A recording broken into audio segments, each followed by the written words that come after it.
একটা মিনি ব্লগে সবাইকে স্বাগতম জানাইয়া শুরু করছি আজকের ব্লগটা। তো আমি দুপুরে রান্নাবান্না শেষ করে স্নান টান সেরে খেতে বসে পড়লাম ভাত।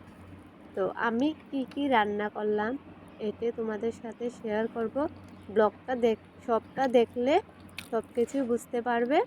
তো আমি প্রথমে নিয়ে নিলাম করলা দিয়ে আলু দিয়ে ভাজা, লতি ভাজা, টমেটো দিয়ে চাটনি। শীতলের চাটনিটা সবাই খেতে ভালোবাসো, আমিও ভালোবাসি খেতে। গরম গরম ভাতের সাথে খেতে ভালোই লাগে। তো কারকল ভাজা তো সবার প্রিয় একটা খাবার। এমন দিন আসলে সবাই কারকল ভাজা করে রান্না করে কেউ আবার। তো আমি এক এক করে সব কিছুই টেস্ট করছি কেমন হয়েছে খেতে।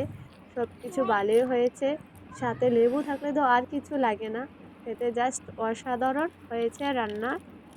তো তোমাদের কেমন লাগলো কমেন্ট করে জানাবে। তো আমি আবার একটু নিয়ে নিলাম লতি ভাজাটাতে খেয়ে তারপরে নিয়ে নিলাম কারকল ভাজা।